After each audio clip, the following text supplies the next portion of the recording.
shift break tonight, you'll be in the second shift, alright? You won't miss out.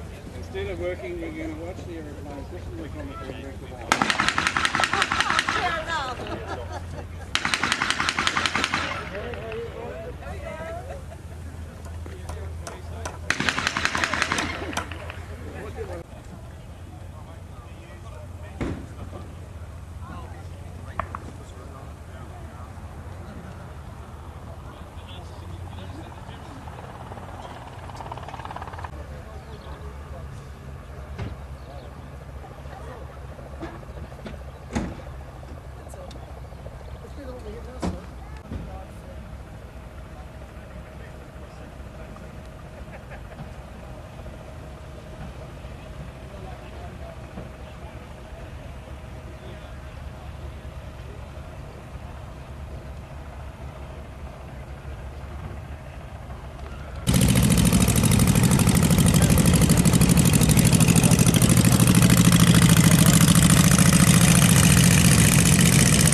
Yeah, our first show in 2001 was a little bit of an experiment for us.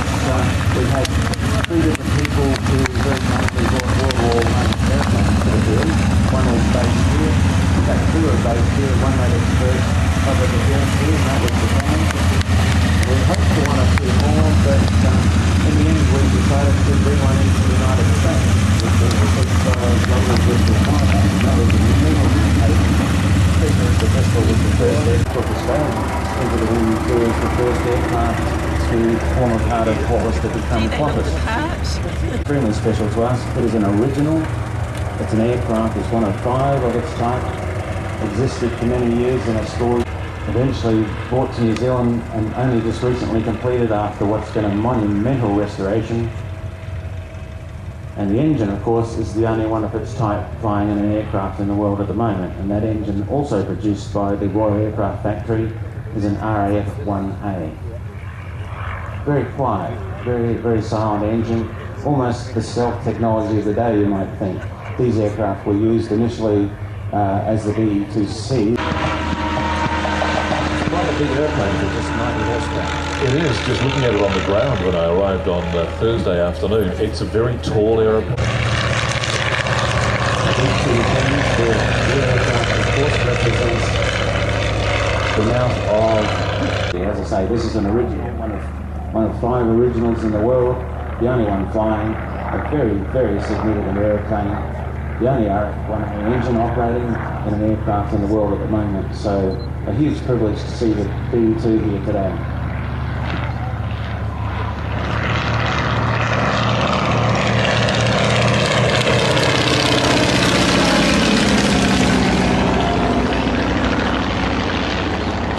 We could see ourselves replacing the original triplane population up to perhaps a quarter of those originally built. Now, in many respects, New Zealand's leading the way in aircraft restoration and reproduction. There are a number of companies right on the field here. Antique Aero Works, Stuart Tantrum. Well, just listen to this engine as she goes past.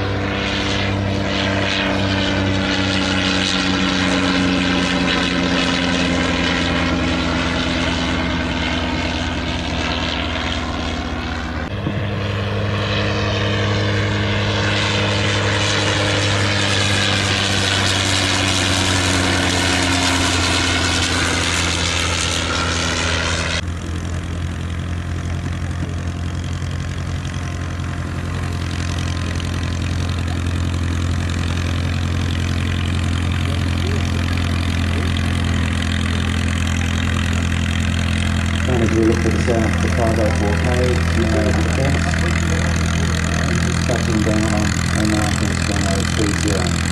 The scope.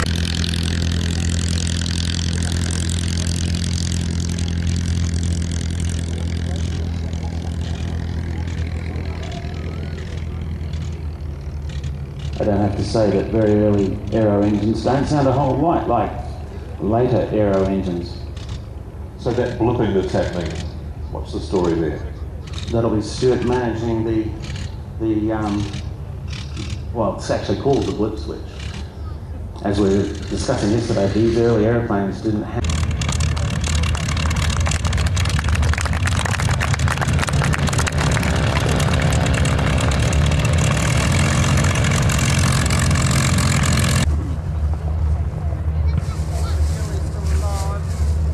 Just while the Nanshangs are positioning themselves, I'll just mention, for those of you who were here last night, looking up at the monastery to the south there, we had a fabulous light beam shining on it from across the airfield. It's actually a 10,000, and here we have the DC-3 firing up to Pratt & Whitney 1830 radial. And the tail comes up, and as it flies past, you get the full benefit of those two twin-row wasps. Earlier about the participation by the RAAF, it's fantastic. They were here, was it the last year show, I think, Graham, and they said to the organisers some way or other we're going to get back for the next one. They did. They didn't need much prompting. And they're here with the Caribou. That's the camouflage aircraft you can see out alongside the old tank. Just at the end of the crowd line here. But the Caribou has been a workhorse for decades with the RAAF, but is very close to retirement. Give them a big wave. Big wave.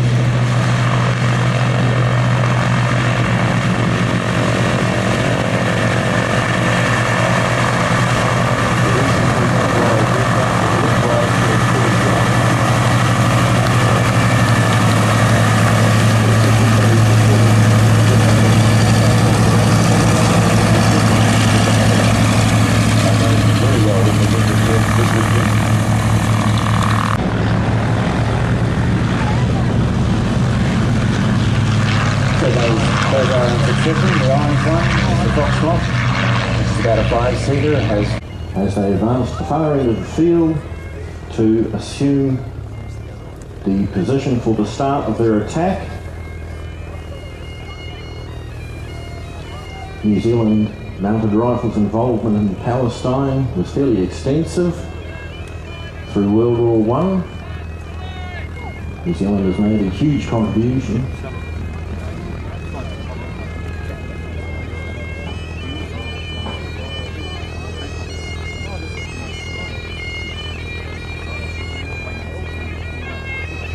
The Boer War veterans see tailing the squad there. It's not an anachronism. Several Boer War vets re-signed for World War I. They lied about their age.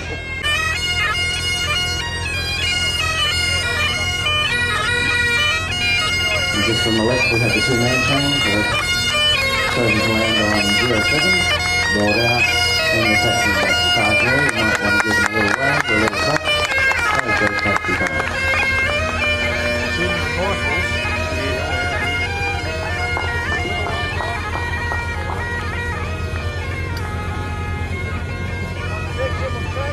That was going through with a green airplane and having to go at the balloon, couldn't help himself.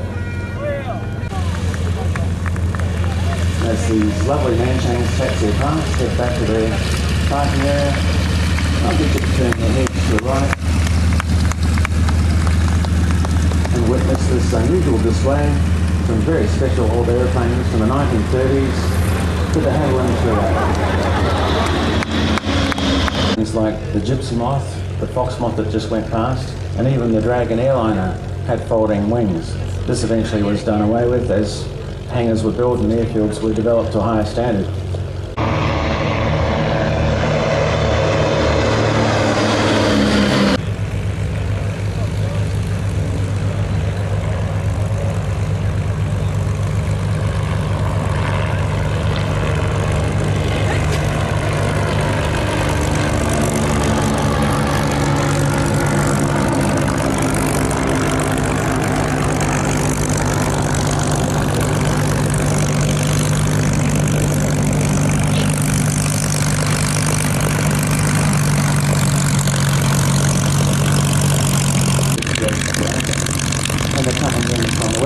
sorry, from the east, the left, come to 102 Dragonfly coming in first, followed by the CH-90 Dragonfly, and then timers, but the magnificent Spitfire warming up in front of us.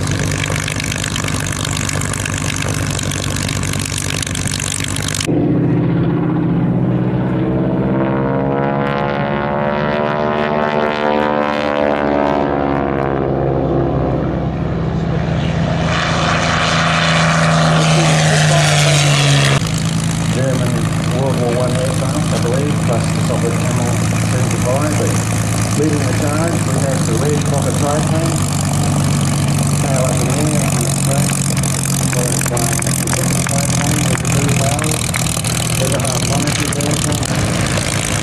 There's these wonderful descents from Great War, become airborne. Perhaps again, give John a hand. Small forces engaged with the coming on here.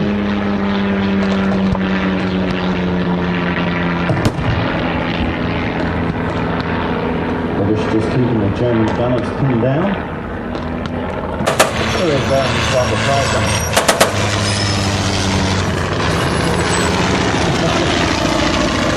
What was that you were saying about jousting, Dave? Yeah, well, those guys considered themselves back in 1914-18 to be the successors of knights, and they regarded what here came the New Zealand Mounted Rifle Detachment. They don't operate as cavalry, operate as mounted infantry only.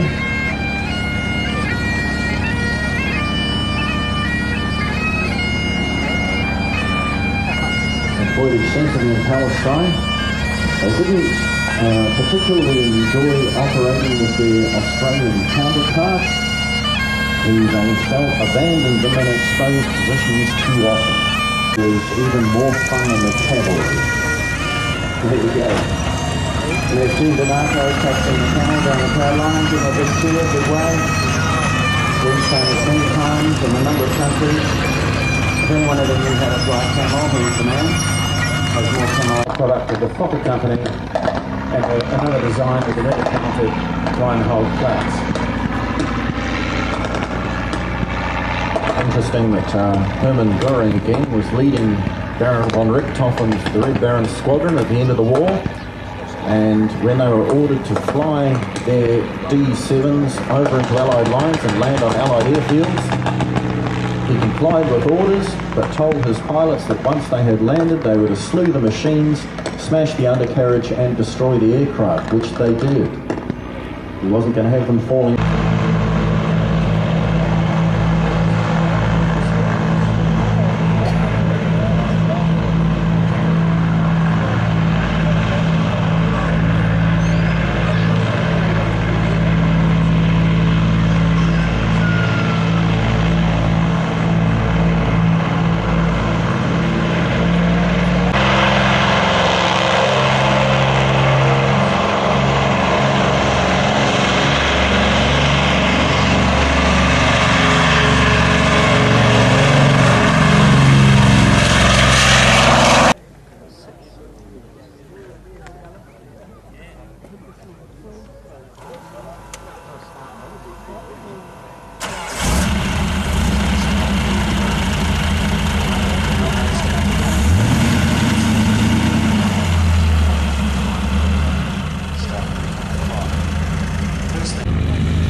I've just been informed that one of these Vespers... Oh, hang on, we have a late comer.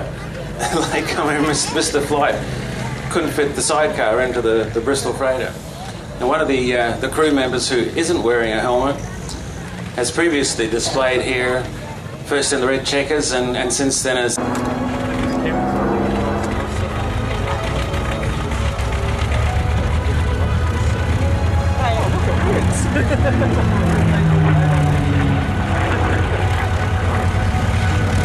The New Zealand Territorial Force flew the Mustang until the mid-1950s, after which they were sold off.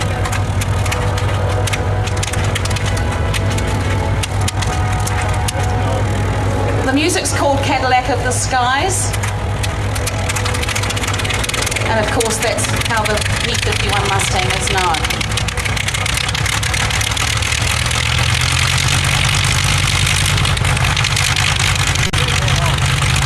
You won't be able to resist taking home one or two copies of these fabulous models. Initially, the ones they have available, SE5, Bristol Fighter, the LBG C6, and the Yonkers J1. And as I said, they're made right here in New Zealand. They're new on the market. Their quality is from a wing knot toward at the speed of sound. Should be passing at about 200 knots there.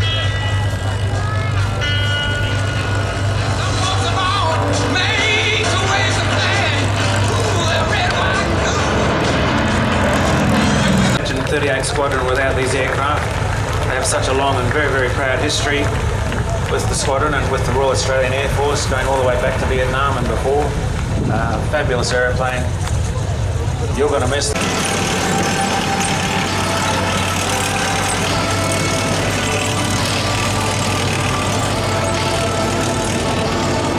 It has about 100 type ratings, including the Vampire and the Catalina. In most... Something you just don't get to see every day. So again, we do really appreciate the opportunity to see that, and those guys are involved in that. It's very, very much appreciated.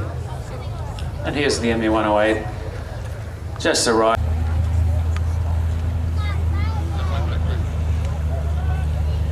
As he's taxiing in, don't forget folks to visit the Experience Marlborough tent as part of the Gold Pass marquee. Anyone can go into the Experience Marlborough tent, check out the wines. We have Boreham Wood wines, Wither Hills wines, Bladen, Isabel Estate, Drylands, Allen Scott, Johanneshof, Bayview Estate and Marfels Beach. All excellent drops, and go in and be tempted. Take a bottle or two home with you. Try and get there before you leave today.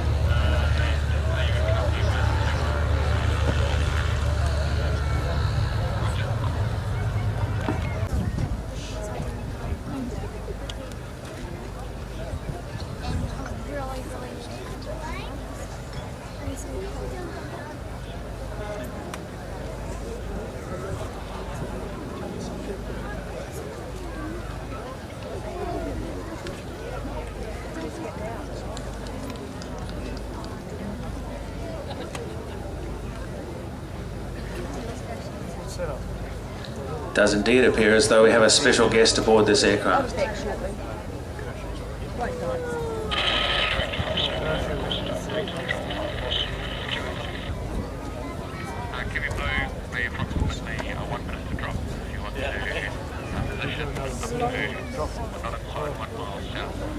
Just while we're waiting for our guests. But I also would like you to look straight up and you'll see the DC-3, and out of the back of the DC-3 with the smoke on are Kiwi.